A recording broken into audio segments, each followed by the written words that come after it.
Soy Carrie, y mi mundo dio un vuelco cuando apenas tenía 4 años. El nacimiento de mi hermana Emily marcó un antes y un después. De repente, me convertí en un fantasma en mi propia casa. Mis primeros recuerdos están teñidos por la melodía constante de la voz de Emily. Con solo 3 años, se adueñaba del centro de atención en cada reunión familiar, mientras yo, relegada a un rincón, ofrecía bandejas de aperitivos que había ayudado a preparar a mamá. Poseía una voz angelical, una sinfonía que cautivaba a todos. Mis padres, Tom y Linda, estaban convencidos de que sería la nueva Mariah Carey. «Carey, ayuda a tu hermana a practicar sus escalas», exclamaba mamá, sin apartar la vista de su teléfono, inmersa en la grabación de otro video de Emily. «Y asegúrate de haber lavado los platos antes». Tenía 8 años entonces, Emily 4. Mientras ella giraba en el salón con su tutú rosa, yo aprendí a usar la lavadora porque mamá estaba demasiado ocupada organizando las clases de canto de Emily. «¿Por qué no puedo ir a la fiesta de cumpleaños de Sara?», pregunté un sábado por la mañana, cuando cumplí 12 años. Mamá rodó los ojos. «Porque Emily tiene una actuación en el centro comunitario, y te necesitamos para ayudarla con los cambios de vestuario». Pero se lo prometí a Sara. «No seas egoísta, Carey», interrumpió papá. «Tu hermana te necesita. Ella tiene talento de verdad, a diferencia de...». Se calló, pero su significado resonó con claridad. «A diferencia de mí». Recuerdo el día en que todo cambió. Emily tenía 11 años, yo 15.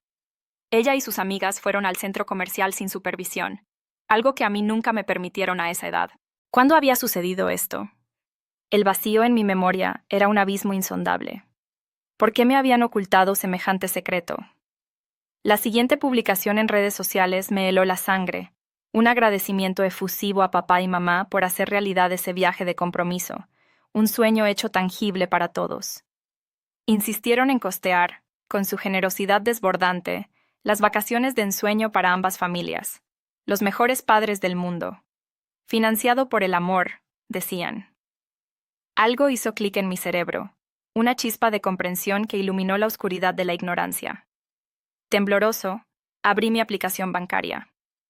Ahí estaban, las transacciones en la tarjeta de mamá, superando con creces el límite mensual establecido.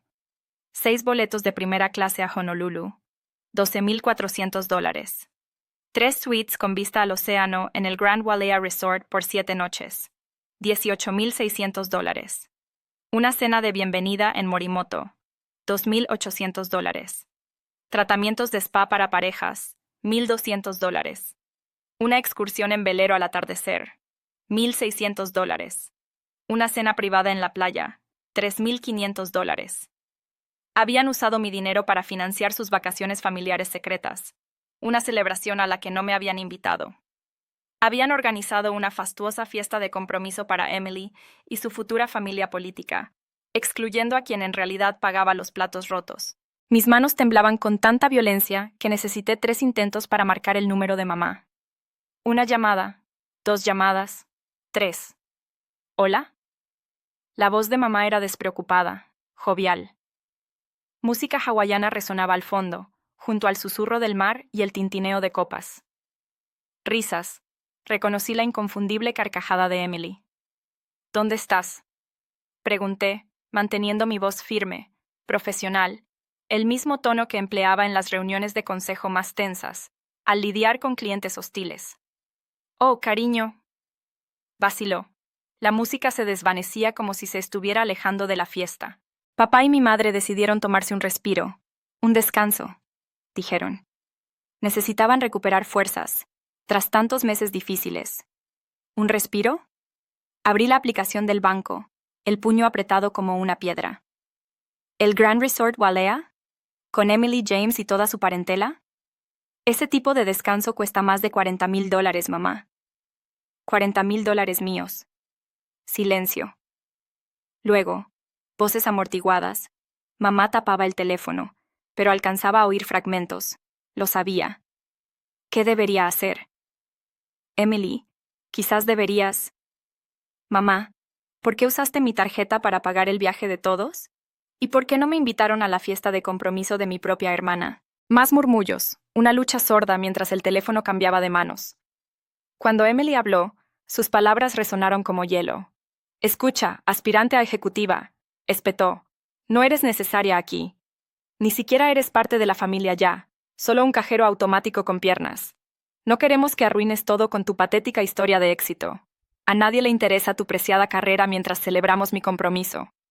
Sus palabras me golpearon como un puñetazo, pero me obligué a mantener la calma. Ese cajero automático pagó $20,000 por tu fiestecita, y otros 20,000 por los vuelos y demás lujos. Mi dinero financia tu perfecto momento familiar. ¿Sí?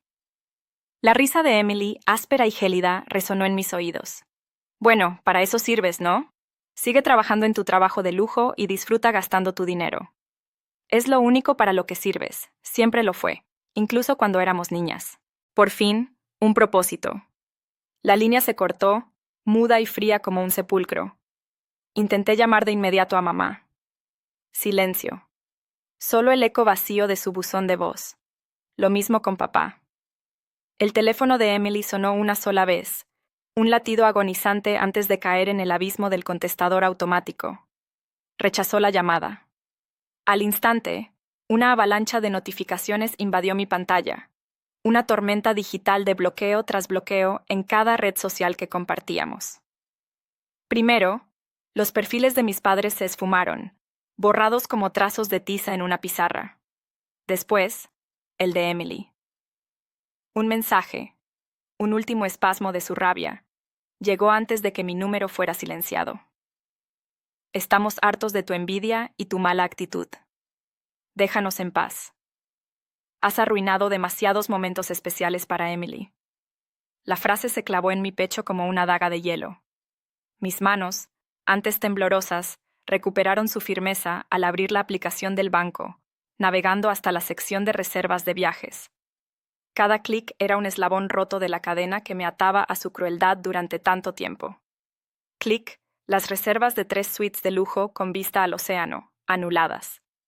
Clic, los masajes para parejas y las excursiones en velero al atardecer, cancelados. Clic, las cenas privadas en la playa, deshechas. Clic, los 6 billetes de avión de primera clase de regreso, revocados. Clic, la tarjeta de mamá, desactivada para siempre. Dejé el teléfono sobre la mesa, esperando, imaginando sus rostros al recibir la noticia de que sus habitaciones estaban pagadas, su expresión al intentar un cargo y encontrarse con el rechazo, su desesperación al descubrir la ausencia de sus vuelos de regreso.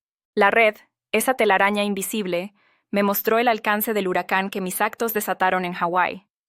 Mis progenitores, para regresar, tuvieron que mendigar dinero a 3 conocidos, apenas logrando boletos de avión en clase económica. La humillación los alcanzó en el Grand Wailea Resort. Delante de todos, tuvieron que abandonar su habitación. Emily, en el vestíbulo, desató una tormenta infantil que terminó viral en TikTok. Un espectáculo para el mundo entero. La verdadera explosión llegó cuando los Anderson comprendieron que debían pagar sus propios gastos. Se les había prometido un viaje de lujo, todo pagado, solo para descubrir que habían caído en la trampa de nuestras mentiras. «Confiamos en ustedes», gritó la señora Anderson a mi madre junto a la piscina, la voz vibrante de la indignación. «Dijeron que se encargarían de todo. ¿Imaginan la vergüenza?» Emily, fiel a su naturaleza, empeoró todo. «Basta de ser unos pobres avaros», replicó con la crueldad de una arpía. «Si no pueden pagar unas noches en Hawái, quizás mi hijo no es suficientemente bueno para su familia». James, petrificado por un instante, luego habló, su voz un susurro entre la tormenta. «Tienes razón en algo», dijo con calma. «Alguien no es lo suficientemente bueno para una familia». Con un gesto seco, arrancó el anillo de compromiso del dedo de Emily y se retiró con sus padres, dejando tras de sí un silencio sepulcral. El compromiso, roto. La boda de ensueño de Emily, cancelada antes de empezar. Un castillo de naipes desmoronado. Todo por la insaciable codicia, por ese último robo a mis espaldas. 7 días después de su regreso, los golpes en la puerta resonaron como un eco de aquel desastre. «Carrie, cariño, por favor, abre la puerta». El momento había llegado, la hora de dejar atrás la penumbra. Un escalofrío, ligero como la brisa de un amanecer primaveral, me recorrió la espalda. Sentí entonces, con una intensidad que me dejó sin aliento, la promesa de un nuevo día, un lienzo en blanco donde pintar mi futuro. No era solo un paso hacia la claridad, sino un salto audaz hacia lo desconocido, una inmersión en un mar de posibilidades infinitas, un viaje sin retorno hacia un destino que, aún en la penumbra, intuía brillante y esperanzador. La oscuridad, otrora compañera constante, ahora retrocedía como un velo que se desvanece al contacto con la aurora. 365 oportunidades se extendían ante mí, como pétalos de una flor gigantesca, cada una de ellas cargada de la magia de lo porvenir.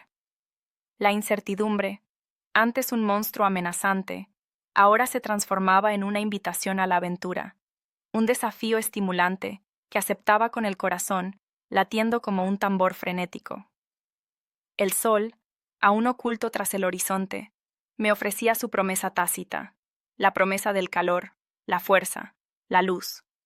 Y yo, lista para abrazar ese nuevo comienzo, me lancé hacia adelante, hacia la fulgurante promesa de la vida que se desplegaba ante mis ojos. El aroma a vainilla y azúcar aún impregnaba mi memoria, un eco de incontables domingos compartidos en la heladería con Emily. Una competición absurda, una carrera desenfrenada por devorar el mayor número de helados. La mañana siguiente, un dolor punzante en la garganta de Emily, una tormenta silenciosa que pronto se desató. Una enfermedad implacable, una condena silenciosa que le arrebató la voz, que silencia la música de su alma. El diagnóstico del médico, una sentencia de muerte para sus sueños, una posibilidad sombría de un futuro sin canto. Me encontraba inmersa en los libros, en el silencio absorbente de mi tarea, cuando regresaron del hospital, una avalancha de reproches y culpa. Un torbellino de acusaciones, un diluvio de reproches maternos me abrumó. «Es tu culpa».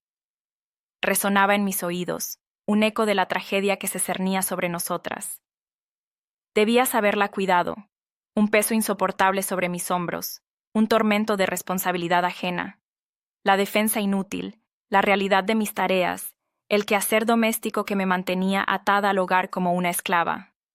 Un golpe seco sobre la mesa, el rugido del patriarca, una condena silenciosa a un mes de aislamiento, un castigo injusto que se cernía sobre mí como una sombra. Sin teléfono, sin televisión, sin nada, un eco de su crueldad. Aquella noche, bajo el manto estrellado, hice un pacto silencioso, una promesa intangible grabada en mi corazón. Construiría un futuro libre, lejos de esta prisión, donde mi existir no se redujera al papel de chivo expiatorio, donde mi voz no fuera silenciada. 3 años se desvanecieron como un susurro, un torbellino de quehaceres, acusaciones y rencor silencioso. Cada desliz de Emily, cada travesura adolescente, se convertía en una nueva acusación, un nuevo juicio. Con la calma del atardecer, con los aromas de la cena familiar, una carta, un símbolo de liberación, reposaba sobre la mesa entre nosotras, junto al pastel de carne de mamá. Había elegido ese momento, un instante de aparente serenidad, para romper el silencio. Con voz firme, pero con un temblor interno, revelé mi decisión. Es la universidad pública, la más accesible, los números, una realidad fría pero esencial. La matrícula es asequible, mamá. Anne. La tristeza me envolvió como una fría niebla, opacando el aroma a comida que aún flotaba en el aire. Papá, inmóvil, seguía clavando su mirada en el plato, ajeno a mi angustia. La risa burlona de Emily, desde su silla, resonó como una punzada. ¿Habrías preferido cultivar talentos en vez de ocuparte de las tareas domésticas? Espetó, su voz una daga precisa. Intenté, a pesar del dolor, seguir adelante. Podrían obtener un préstamo para mí, insistí, ignorando su crueldad. Les firmaré un recibo. Cada centavo se los devolveré al graduarme y encontrar empleo. Por favor, esto es fundamental para mí. Mamá suspiró, ese suspiro resignado que había perfeccionado con los años, una melodía de impotencia. Cariño, no vamos a pedir ningún préstamo. La universidad no es para todos. Busca un trabajo en el centro comercial. O quizás en esa nueva cafetería del casco antiguo. Pero tengo una beca que cubre parte de la matrícula. Solo necesito ayuda para el resto. He investigado todo. He elaborado un presupuesto detallado. ¡Basta! El golpe seco del tenedor de papá contra la porcelana resonó como un martillazo final. Ya dijimos que no a los préstamos. Punto final. Algunos están destinados a la universidad, otros no. Acéptalo y sigue adelante. Mi cena, intacta, parecía reflejar mi propio vacío interior. Las lágrimas pugnaban por salir, nublando mi visión hasta que solo percibí la sonrisa maliciosa de Emily, disfrutando del espectáculo, como siempre. Esa noche, busqué consuelo en Rachel, mi mejor amiga desde la secundaria, unida a mí por el amor a las matemáticas y por nuestra condición de marginadas. Yo, por mi familia. Ella, por la inmigración coreana de sus padres, dueños del popular restaurante Dragón de Oro, en el centro. No van a ayudarme, sollozaba al teléfono, la voz rota. Ni siquiera van a considerar la opción de un préstamo. Todos estos años de sacrificio, de esfuerzo, y ni siquiera lo intentan. Un silencio, pesado como una losa de piedra, colmó el espacio antes de que Rachel respondiera. Ven mañana. Mis padres desean hablar contigo. Esa noche, en la oficina del restaurante de los Kim, tras el cierre, me encontré con Rachel y sus progenitores, el señor y la señora Kim. Los conocía desde hacía años. Innumerables tardes había pasado allí, entre sus mesas, haciendo los deberes, escapando del caos de mi hogar. Te hemos visto crecer, Carrie, dijo la señora Kim, su voz cálida como un té de jengibre. Eres como una hija más para nosotros. Rachel lo había contado todo. El señor Kim asintió, su mirada serena y profunda como un pozo antiguo. Pagaremos tu matrícula universitaria. Intenté refutar, pero él alzó una mano, deteniendo mis palabras. Trabajarás aquí a medio tiempo, después de clase. Un buen salario, horario flexible. Nos lo devolverás poco a poco, sin intereses. Es una inversión en tu futuro. Más tarde, ocupé mi habitación en la residencia universitaria. Mis padres apenas notaron mi partida. Estaban inmersos en los preparativos del gran recital de piano de Emily, su último intento de encontrarle un nuevo talento, una sustituta para su voz perdida. Comencé las clases diurnas y por las tardes trabajaba en el restaurante Golden Dragon, aprendiendo de todo, desde servir mesas hasta gestionar el inventario. Un martes cualquiera de mi segundo año, durante mis estudios en la biblioteca, el número de mi madre brilló en la pantalla de mi teléfono. Durante un instante, lo contemplé, el corazón latiéndome como un tambor frenético. Llevábamos meses sin hablar. «Hola, cariño», dijo ella, con una voz distraída, un torbellino de sonidos de fondo. Probablemente Emily ensayando alguna pieza nueva. Solo quería saber cómo estás. El teléfono vibró, su llamada breve como un suspiro. «¿Qué haces?», preguntó. «Estudio en la universidad», respondí, esperando la inevitable lluvia de preguntas sobre dinero, sobre cómo sobrevivía sin su ayuda. Un vago, «Ah, qué bien», fue su respuesta. La conversación se desvió. Un torrente de elogios a Emily, su hija, un astro en clases avanzadas, una estrella radiante que se había encontrado a sí misma tras el incidente de la voz. Ni una sola pregunta sobre mis estudios, mi sustento. Su indiferencia era un muro impenetrable. Mi silencio, una respuesta igual de fría. La conversación se esfumó tan rápido como un susurro, el clic de su teléfono, un golpe final a mi esperanza. Durante mis años universitarios, el hogar solo fue un paréntesis en las festividades principales. Cada visita era un cuadro repetido. Familiares apiñados, un corro de voces alrededor de la mesa, Emily en el centro, irradiando triunfo, mis padres, 2 soles orbitando su brillo. Yo, en la cocina, una sombra familiar, escuchando las alabanzas a las hazañas de Emily, un eco constante en el murmullo de la habitación contigua. Pero el día de Acción de Gracias de mi tercer año fue una grieta en la fachada. Mientras colocaba el pastel de boniato, la tía Susan inquirió sobre los planes universitarios de Emily.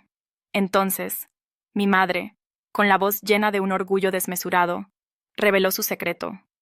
Hemos ahorrado durante muchos años. El fondo educativo de nuestra pequeña estrella está completo. Tenemos suficiente para que vaya a donde quiera. El plato se tambaleó en mis manos. El calor abrasador de la cerámica a través de los guantes era insignificante comparado con el fuego que ardía en mi interior. 2 años atrás, habían invocado la pobreza para negarme ayuda. Ahora, la verdad era una herida abierta. Habían atesorado dinero, un tesoro oculto, pero no para mí. Esa noche, en mi vieja habitación, el silencio solo fue roto por mis sollozos en el teléfono, hablando con Rachel, liberando el torrente de amargura. 2 años de privaciones, 12 meses multiplicados por 2, un abismo entre sus promesas y su realidad. 657 palabras sin respuesta, 65 semanas de indiferencia. Arropada en mi vieja manta, un susurro escapó de mis labios. Tenían el dinero, $10,000, pero no creían que valiera la pena invertirlo en mí. Ya les has demostrado lo contrario, afirmó Elena, su voz segura como un faro en la noche. Tenía razón. Me sumergí en mis estudios y en el torbellino del restaurante Golden Dragon, como si fuera una cascada impetuosa. Al graduarme, no solo había devuelto hasta el último centavo a los Kim, sino que había desentrañado cada secreto del éxito empresarial. Había escalado peldaño a peldaño, desde camarera a supervisora de turno, a subgerente, todo ello mientras mantenía un promedio académico de 3.9. El señor Kim me llamó a su despacho el último día. Tengo un amigo en Morgan y Chase, dijo, deslizando una tarjeta sobre la mesa pulida. Necesitan a alguien inteligente, trabajadora, alguien como tú. Le conté cómo había revolucionado su sistema de inventario, incrementando la eficiencia en 30%. Mostró un interés ferviente. Una semana después de la graduación, entré en mi nueva oficina en Morgan y Chase, con un traje comprado con mi propio dinero. Mi nombre, Caroline Mitchell, analista junior, brillaba en rojo sobre el escritorio. En 6 meses lideraba mi propio equipo. Al terminar mi primer año, 2 ascensos habían coronado mi esfuerzo. Gestionaba proyectos que habían llamado la atención de la alta dirección. Llegó la Navidad, y una extraña sensación me invadió al llegar a la casa de mis padres. La oscuridad reinaba, excepto por una tenue luz en el salón. Ningún coche en la calle, las habituales decoraciones festivas, brillaban por su ausencia. Mi madre abrió la puerta con un viejo suéter, lejos del esplendor navideño acostumbrado. El silencio de la casa me golpeó como una ola fría al cruzar el umbral. La fragancia habitual, ese aroma a asado navideño que mamá preparaba con tanto esmero, había desaparecido por completo, dejando un vacío inquietante. ¿Emily no vendrá?, pregunté, mi voz apenas un susurro en la atmósfera inusualmente silenciosa. Mamá, con las manos entrelazadas, respondió con una expresión de tristeza profunda. Está con amigos, en una cabaña en las montañas, un lugar muy, muy selecto. La mesa del comedor, generalmente abrumada por la generosa y abundante comida navideña de mamá, lucía desolada. Un simple jamón comprado en la tienda y algunos acompañamientos recalentados en el microondas eran los únicos ocupantes de su superficie. Ninguna alma familiar se movía a mi alrededor. Ninguna melodía navideña rompía el silencio gélido. Papá, sentado en su sillón, parecía haber envejecido 10 años en cuestión de días. Mamá, con la voz apenas audible, confesó finalmente: hemos tenido algunos contratiempos, algunos reveses inesperados. Miró a papá, quien asintió con un gesto casi imperceptible. La inversión de tu padre fracasó. Tuvimos que pedir préstamos para cubrir las pérdidas. La Navidad en familia, con todos juntos, sencillamente no estaba en nuestras posibilidades este año. Los observé comer con desgana, a esas figuras que antaño me habían parecido omnipotentes, que habían dirigido cada aspecto de mi vida. Ahora se veían diminutos, derrotados, vencidos por la adversidad. Sin embargo, una punzada de algo agrio, algo parecido a la rebeldía, se retorcía en mi pecho. Denme un momento, les dije, sacando mi teléfono. Navegué por las opciones de entrega a domicilio, agradeciendo a los cielos la existencia de restaurantes abiertos en Navidad. 20 minutos y varios cientos de dólares después, había ordenado un festín digno de reyes. Costilla de primera, un jamón glaseado, puré de papas con trufa, verduras asadas y 3 pasteles diferentes. La comida llegó en elegantes envases, inundando la casa con los ricos aromas de una verdadera cena navideña, un bálsamo para el alma. El aroma a vino tinto me envolvió mientras observaba a mis padres. La mirada de mamá se posó en mi reloj, una pieza elegante, en mi blusa de seda, cuyo precio superaba con creces sus gastos mensuales. Sus ojos, llenos de una silenciosa petición, se encontraron con los de papá. Una conversación delicada floreció entonces, una plegaria disfrazada de propuesta. Hijo, ahora que te va tan bien, quizás podrías darnos una mano. Un préstamo, temporal, hasta que volvieran a estabilizarse. Detrás de mi copa, sus rostros, surcados por los años y la preocupación, se reflejaron. Las palabras hirientes que me lanzaron cuando imploré ayuda para la universidad resonaron en mi memoria. Algunos nacen para la universidad, otros no. Pero la imagen de su sufrimiento me cayó. «Puedo añadir una tarjeta a mi cuenta», respondí, mi voz apenas un susurro. «Con un límite mensual», añadí con firmeza, para evitar malentendidos. «Un límite de $1,000 mensuales», sentencié. Sus rostros se iluminaron, una sonrisa tenue, un alivio palpable. Más de lo que esperaban, aunque una miseria comparada con mis ingresos. Pocos días después, la tarjeta llegó a manos de mamá. Promesas de prudencia, de respeto al límite, resonaron en el aire. Un pacto tácito entre nosotros. Durante meses, mantuvieron su palabra. Los gastos eran moderados. Comida, luz, agua, lo esencial. El dinero se escapaba de mi cuenta sin que yo lo notara. Al revisar los extractos, a veces reconocía el supermercado donde trabajé ese verano, antes de la universidad, ahorrando cada centavo. La ironía me golpeaba, un eco del pasado. 2 años transcurrieron, y una insensata esperanza floreció en mí. Esa ayuda mensual había forjado un nuevo ritmo, una nueva dinámica, en nuestra relación familiar, un vínculo frágil, pero existente. El teléfono sonaba, la voz de mamá, un hilo tenue entretejido con sus preocupaciones económicas, que de pronto se convertían en algo más, en un diálogo inesperado. O eso creía yo. Con Emily, el contacto se había restablecido, aunque su espíritu competitivo seguía intacto. Cada triunfo profesional mío se recibía con una sonrisa forzada, una mirada fugaz que reconocía desde la infancia. «Gerente de proyectos senior. Ah, sí», respondía, con la misma indiferencia con que juzgaba mis logros escolares. Ella, por su parte, competía por un ascenso en Wilson & Compañía, una empresa pequeña, sí, pero con un prestigio que pocos alcanzan. Mamá y papá no cesaban en sus elogios al nuevo novio de Emily, un tal James, de excelente abolengo, según las efusivas palabras de mi madre en nuestras conversaciones mensuales. Sus padres, dueños de una importante inmobiliaria en el centro de la ciudad, eran tema recurrente. Los cargos mensuales en la tarjeta de mamá se mantenían razonables. Víveres, servicios, alguna cena fuera. Gastos ordinarios, previsibles. Incluso yo comenzaba a sentir una satisfacción reconfortante al ayudarlos, creyendo que este apoyo económico sanaba las grietas en nuestra relación familiar. Entonces, irrumpió la imagen, una estocada en el corazón. Una publicación en Instagram, un paraíso en la red social. Paraíso con mis amores. Comprometidos. Hawái. Bendecidos, decía el texto que acompañaba la fotografía. Emily y James, en una playa idílica, junto a nuestros padres, radiantes.